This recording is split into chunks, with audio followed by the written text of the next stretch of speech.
चलो, आज अपने को स्टार्ट करना है। पहले तो लिख दिया है। आज हम स्टार्ट करेंगे आर मैन के बारे में। आर मैन क्या है? R MAN. ठीक है। सो आर मैन क्या होता है? जैसे मेरे डेटाबेस के अंदर बहुत सारी फाइल्स है, फिजिकल फाइल्स है। कौन सी फिजिकल फाइल्स है हमारे पास में? एसपी फाइल है, पी फाइल है, हाँ कंट्रोल फाइल है, कंट्रोल फाइल है, और कौन सी फाइल है? डेटा फाइल है। ये योर आर्काइव लॉग्स भी है, राइट? Archive logs. सो अगर मुझे मेरे डेटाबेस को स्टार्ट करना है तो ये सारी फाइल्स की मेरे को जरूरत है। इसमें से अगर एक भी फाइल अगर आपका डिलीट हो जाता है तो क्या आप अपने डेटाबेस को स्टार्ट कर सकते हो? नहीं। तो ये फाइल अगर बहुत इंपॉर्टेंट है, और जो फाइल हमारी जिंदगी में इंपॉर्टेंट होती है उसका हम लोग क्या लेते? बैकअप लेते। करेक्ट। तो ये जितनी भी फाइल्स मैंने आप लोगों को अभी यहाँ पे दिखाया, ये कौन सी फाइल है? फिजिकल फाइल है कि लॉजिकल फाइल है? Physical file. इसका मतलब हर फाइल का कोई ना कोई क्या है? लोकेशन है, राइट? जैसे मैं एक एग्जांपल लेता हूँ, एसपी फाइल। एसपी फाइल का लोकेशन क्या होता है? एसपी फाइल का लोकेशन क्या रहेगा? ओरेकल होम डीबीएस लोकेशन में। तो आपकी control files, data files and archive logs, ये जितनी भी फाइल्स है सबका कोई ना कोई लोकेशन है। और जैसे मैंने बोला कि फिजिकल फाइल्स बहुत इंपॉर्टेंट है, तो उसका हम लोग क्या करेंगे? बैकअप लेंगे। तो जब भी आप लोगों को फिजिकल फाइल का बैकअप लेने का है, जब भी आप लोगों को क्या करना है? फिजिकल फाइल का बैकअप लेना है, तो उसके लिए एक यूटिलिटी आती है। उस यूटिलिटी का नाम क्या है? आरमैन। क्या नाम है? आरमैन। तो RMAN is a utility through which you can take the backup of your physical files. Logical का नहीं। जैसे कि एग्जांपल लेते हैं, अगर मैंने क्वेश्चन ने बोला कि मेरे को टेबल का बैकअप लेना है, तो मैं आरमैन से ले सकता हूँ क्या? क्योंकि आरमैन क्या है? लॉजिकल है। आरमैन क्या है? फिजिकल। अगर मैंने बोला कि मेरे को टेबल का बैकअप लेना है, तो आप कौन सी यूटिलिटी यूज करोगे? अगर टेबल का बैकअप लेना है तो EXPDP, एक्सपोर्ट इंपोर्ट यूज करोगे। उसी तरह से मेरे को जब फिजिकल फाइल्स का अगर बैकअप लेना है, तो उसके लिए एक यूटिलिटी आती है। उस यूटिलिटी का नाम क्या है? RMAN. RMAN is the utility through which you can take the backup of your physical files. अब बैकअप, जिस चीज का बैकअप हुआ है उसका आप लोग क्या करोगे? रिस्टोरेशन भी करोगे। तो RMAN is a single utility which can take your backup also, and उसी यूटिलिटी से हम लोग क्या कर सकते? रिस्टोरेशन भी कर सकते। एक्सपोर्ट इंपोर्ट में क्या था?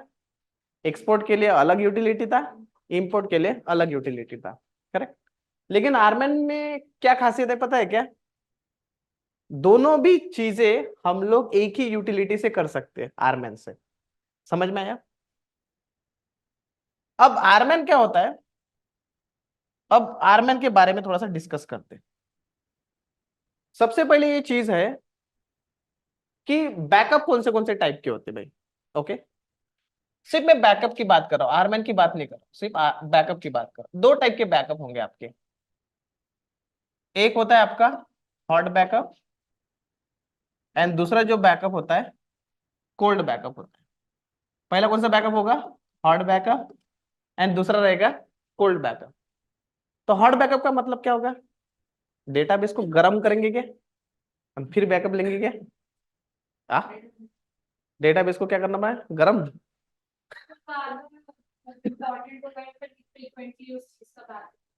हाँ, हॉट बैकअप। हम्म। तो हॉट बैकअप का मतलब जब मेरा डेटाबेस अप एंड रनिंग हो, उस टाइम पे जो बैकअप लिया जाता है ना, उसको कौन सा बैकअप बोला जाता है? Hot backup. Correct. Cold backup में क्या है ना, आपको आपके डेटाबेस को डाउन करना पड़ता है, या फिर आपको माउंट स्टेज में तो भी डालना पड़ता है। और माउंट स्टेज पे आपका कोई भी क्वेरी चलता नहीं है। जैसे आपने बोला सिलेक्ट स्टार फ्रॉम EMP, चलेगा क्या? नहीं। तो आप कौन सा बैकअप लोगे? हॉट बैकअप लोगे कि कोल्ड बैकअप लोगे? हाँ, कोई भी नहीं लेंगे? फिर तो फिर रिस्टोर करने का दिक्कत ही नहीं है। आप कौन सा बैकअप लोगे, हॉट बैकअप लोगे कि कोल्ड बैकअप बनना है? आपको हॉट बनना है कि कोल्ड बनना है? हॉट बनने का है। हॉट क्यों बनने का आपको? क्योंकि इसमें डेटाबेस जो है अप एंड रनिंग है। अगर मैं डेली कोल्ड बैकअप लूंगा तो क्या करना पड़ेगा? डेटाबेस को बोलना पड़ेगा कि भाई तू डाउन हो जाए तब जाके मैं डेटाबेस का बैकअप लूंगा। तो आप कौन सा बैकअप लोगे फिर? Hot backup. लेकिन कभी कभी ऐसी सिचुएशंस आती है जहां पे आपको कोल्ड बैकअप भी लेने की जरूरत पड़ती है, आगे जाके बताऊंगा। अब लेट्स कंसीडर, ये जो आरमैन है ना, ये भी एक यूटिलिटी है। जैसे आपका एसक्यूएल प्लस हमने देखा था, एलएसएनआरसीटीएल देखा था, ईएक्सपीडीपी देखा था, आईएमपीडीपी, सेम उसी तरह से ये भी यूटिलिटी है। तो जितने भी यूटिलिटीज है हमारे डेटाबेस के अंदर, किधर होती है? ओरेकल हो बीन के अंदर। तो वहां पे ये हमारी यूटिलिटी है आरमैन नाम से, उसी लोकेशन पे है। क्लियर है? तो अभी नेक्स्ट चीज हम लोगों को यह समझना है कि जब मैं आरमैन का बैकअप लेता हूं तो उसका मेटा डेटा इंफॉर्मेशन किधर स्टोर होता है। एक एग्जांपल लेता हूं। अच्छा, उसके भी पहले एक चीज समझते कि आरएमएन के हम different different type of backup समझेंगे। कौन से देखेंगे? Types of backup. कौन से बैकअप? Types of backup. तो एक बैकअप तो आपने कभी भी सुना होगा हमेशा। एक बैकअप होता है आपका फुल डेटाबेस बैकअप, एंड दूसरा कौन सा बैकअप होता है? Incremental backup. कौन सा बैकअप होता है? Full database backup and incremental backup. अब एग्जांपल ले लेते हैं। Let's take a example. Let's take a example, ये मेरा डेटाबेस है और ये डेटाबेस की जो साइज है ना, ये मेरी 100 GB है। 100 GB मेरे डेटाबेस की साइज है। अब ये डेटाबेस का मैंने क्या किया? बैकअप लिया। 100 GB मेरे डेटाबेस का साइज है और मैंने डेटाबेस का क्या लिया? बैकअप ले लिया। तो जैसे मैंने डेटाबेस का बैकअप ले लिया तो ये बैकअप कोई ना कोई लोकेशन पे स्टोर होगा, right? That location we called it as a backup location. Backup location पे मेरे बैकअप स्टोर होंगे। तो यहाँ पे जो फाइल बनती है बैकअप लेने के बाद में, उसको बोला जाता है बैकअप पीस। क्या बोलते हैं उसको? Backup piece. कौन सा पीस? तो आपको हम अपनी जिंदगी में बैकअप पीस चाहिए कि सिर्फ पीस चाहिए? पीस चाहिए। लेकिन आरमैन को कौन सा पीस चाहिए? Backup piece. और ये बैकअप हम किससे लेते हैं, कौन सी यूटिलिटी से लेते हैं? आरमैन से। तो इसके नाम में भी मैन है। तो ये किसका यूटिलिटी हुआ? मैन। किसका? हमारा, तुम्हारा। तुमने नहीं पढ़ा तो भी चलेगा, ऐसा होगा क्या? क्योंकि मैन तो चाहिए ना।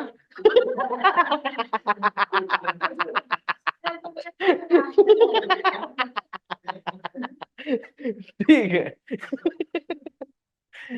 तो ये मेरा डेटाबेस है, इसका बैकअप लिया, बैकअप किस बनना है? या तो कोई कंफ्यूजन?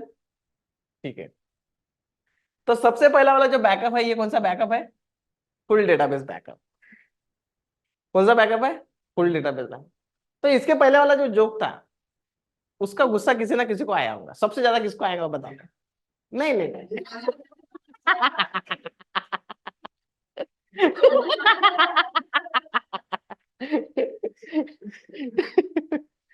ठीक है। अब ये मेरा डेटाबेस है, डेटाबेस का बैकअप लिया, बैकअप पीस बन गया। Okay, next. अब हम बात करेंगे फुल डेटाबेस बैकअप के बारे में। इसको समझने के लिए मैं क्या करता हूँ, एक टाइमलाइन निकालता हूँ। टाइमलाइन समझते हो आप लोग? क्या समझते हो टाइमलाइन क्या होती है? लिखोगे ना इस पे? ठीक है।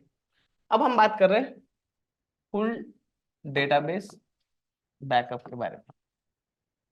ठीक है। अब ये लिख दिया मैंने।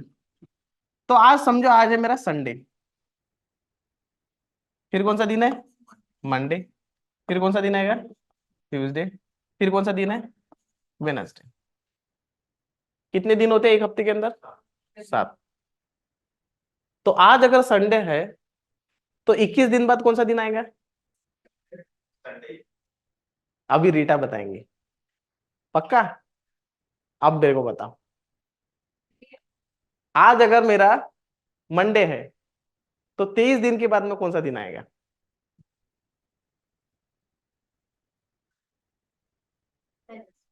हाँ, वेनसडे तो पिक्चर का नाम है। कौन सा दिन आएगा बता। वेनसडे कैसे, वो इंग्लिश में होता ना। हाँ,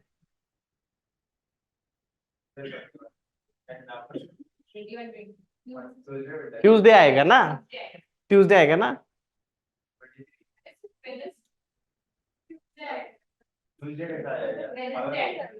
वेनसडे आएगा, वेनसडे का ट्यूसडे आएगा, कौन सा दिन आएगा। अरे आज अगर संडे है, कौन सा क्या क्वेश्चन था। आज मंडे है क्या। अच्छा मैं, हाँ मंडे तो ठीक है, मंडे तो वेनसडे आएगा। ठीक है, अब इधर वाले इस पे आते वापस। ओके, तो संडे, मंडे, ट्यूसडे, वेनसडे। अब संडे को मेरी जो डेटाबेस की साइज है वो अगर समझ लो 100 GB थी, तो मंडे को डेटाबेस की साइज कितने रहेंगी।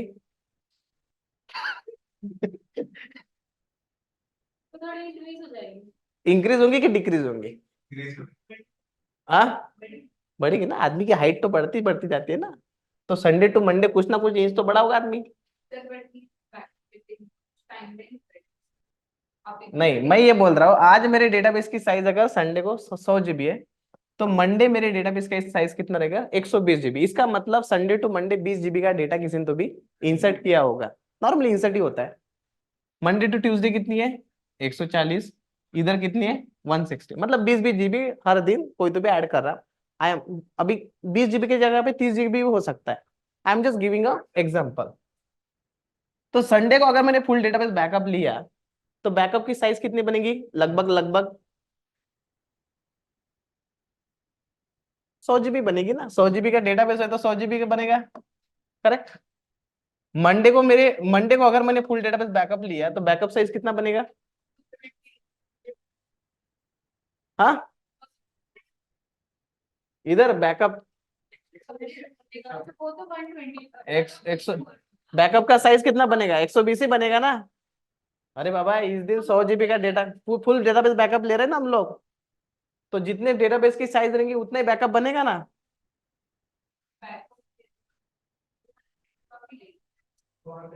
वो 100 इसमें आ गया ना, 100 इसमें आ गया। इधर इधर कितने रहेंगे डेटाबेस की साइज, बैकअप की साइज 140। लेकिन फिर मैं क्या बोलता हूँ कि अगर मैं 100 GB, 120, 140 अगर डेली का इतना बैकअप लूंगा, तो मेरा बैकअप लोकेशन तो फुल हो जाएगा। और आप ये भी तो समझो कि 100 और 120 में 100 GB तो ऑलरेडी आ चुका है ना मेरे पास में पहले दिन पे। फिर दूसरे दिन पे 120 लेने की जरूरत क्या है, कितना लेना चाहिए, सिर्फ 20 लेना चाहिए, क्योंकि 100 GB का तो बैकअप मेरे पास में कल ही है, तो सिर्फ 20 लेंगे। तो हम डेली फुल डेटाबेस बैकअप लेंगे क्या, क्योंकि फुल डेटाबेस बैकअप लेने के दो चार फायदे भी है और नुकसान भी है। सबसे पहले नुकसान क्या है, स्टोरेज, जहां पे बैकअप स्टोर हो रहा है वहां पे ज्यादा ले लेगा। दूसरा, बैकअप जब चलता है ना तो वो रिसोर्सेज भी कंज्यूम करता है। रिसोर्सेज मतलब आपका मेमोरी, सीपीयू। बैकअप फ्री में थोड़ी चलता है, पूरे डेटाबेस का ये भी तो होता है ना। तो जितना लंबा बैकअप उतना लंबा टाइम लगेगा उसको, क्योंकि पहले अगर दिन 4 घंटे लगते थे, तो दूसरे दिन अगर फुल डेटाबेस बैकअप लोगे तो 5 घंटे लगेंगे। लेकिन अगर मैंने 20 GB का लिया विच इज इंक्रीमेंटल बैकअप, कौन सा बैकअप बोलते हैं उसको, इंक्रीमेंटल बैकअप। तो इंक्रीमेंटल बैकअप क्या होता है कि फुल डेटाबेस बैकअप को लेने के बाद में जो चेंज हुए, मतलब फुल संडे को कितना साइज था 100, मंडे को डेटाबेस का साइज कितना है 120, तो 100 टू 120 का जो डिफरेंस है कितना है 20 GB का, उस बैकअप को कौन सा बैकअप बोलेंगे, इंक्रीमेंटल बैकअप। कौन सा बैकअप बोलेंगे, इंक्रीमेंटल बैकअप। क्लियर है। तो नॉर्मली हम लोग क्या करते हैं रियल टाइम प्रोडक्शन के अंदर, बैकअप की स्ट्रेटेजी क्या होती है वो हम लोगों को डिस्कस करनी है। जैसे एक एग्जांपल लेता हूं। नॉर्मली क्या होता है कि संडे में हम लोग फुल डेटाबेस बैकअप लेंगे। संडे में कौन सा बैकअप लेंगे, फुल डेटाबेस बैकअप। संडे को कौन सा बैकअप लेंगे, full database backup. And Monday to Saturday, इस दिन कौन सा बैकअप ले लेंगे, इंक्रीमेंटल बैकअप लेंगे। कौन सा बैकअप ले लेंगे? इंक्रीमेंटल। फिर से कौन सा दिन आएगा? फिर से संडे आएगा। फिर संडे को कौन सा ले लेंगे? फुल से फुल डेटाबेस बैकअप ले लेंगे। तो इसका मतलब क्या हुआ, इसी को अगर मैं डायग्राम में निकालूंगा यहाँ पे तो ये संडे मेरे डेटाबेस की साइज कितनी है? 100 GB। मंडे कितनी है? 120 GB। ट्यूसडे कौन सी है? 140। और इधर ट्यूसडे के बाद में क्या आता है? वेनसडे। इधर कौन सा आएगा? 160। तो संडे अगर मैंने फुल डेटाबेस बैकअप लिया तो बैकअप की साइज कितनी बनेगी? 100। मंडे अगर मैंने बैकअप ले लिया तो कितना बनेगा? अब मैंने अगर इंक्रीमेंटल लिया तो कितना बनेगा? 20। 100 टू जो भी 120 के बीच में जो जगह है, मतलब जो चेंजेस हुए, 120 टू 140 में कितना चेंज है? तो यहाँ पे अगर इंक्रीमेंटल लिया तो डेटाबेस की बैकअप की साइज कितनी बनेगी? 20 ओनली। और यहाँ पे कितनी बनेगी? 20 ओनली। बराबर है। तो पहले 100 GB का बैकअप लेने को ऑब्वियसली ज्यादा टाइम लगता था, और अभी डेली तो हम 20 GB का ही ले रहे हैं, तो इसका मतलब बैकअप आपका फास्ट जाएगा।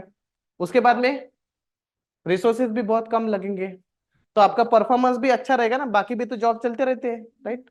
सो नॉर्मली हम लोग क्या करते हैं, सैटरडे संडे को एक दिन फुल डेटाबेस बैकअप ले लेंगे, और बीच में कौन सा बैकअप ले लेंगे? इंक्रीमेंटल बैकअप लेंगे। कुछ कुछ प्रोजेक्ट में बीच में भी एक फुल डेटाबेस बैकअप ले लेते, कभी कभी कोई लोग वेडनेसडे को भी बैकअप ले लेते, मतलब फुल डेटाबेस बैकअप, बीच में इंक्रीमेंटल, फिर से फुल डेटाबेस बैकअप। अब अगर आपके दिमाग में ये आया होगा कि अगर ट्यूसडे को डेटाबेस अगर मेरा क्रैश हो गया तो कौन सा बैकअप लगेगा आपको? तो फुल अगर रिस्टोर करोगे तो कितना जीबी रिस्टोर होगा?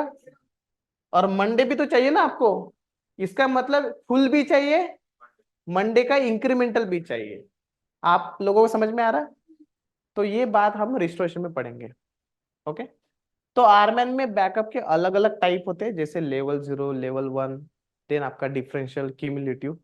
ये सब कुछ हम नेक्स्ट वाले लेक्चर में पढ़ने वाले हैं। प्रमोशन, प्रमोशन है ना। सो अगर आप लोगों को नेक्स्ट वाले बैकअप के बारे में जानना है तो इसके लिए आप लोगों को इस चैनल को क्या करना पड़ेगा? सब्सक्राइब करना पड़ेगा। बेल आइकन को क्या करना पड़ेगा? क्लिक नहीं होता रे, वो प्रेस करना पड़ेगा और अगर आपको पेड ट्रेनिंग चाहिए जो आपको यूट्यूब पे अच्छे से नहीं मिलेगा, तो आप पेड ट्रेनिंग भी कनेक्ट, क्या बोलते हैं इसको, पेड ट्रेनिंग को भी एनरोल कर सकते हो। उसका जो लिंक है, कांटेक्ट है, सब कुछ आपको डिस्क्रिप्शन में और यहाँ पे नहीं तो स्क्रीन पे दिख जाएगा। और क्या बोलने का है?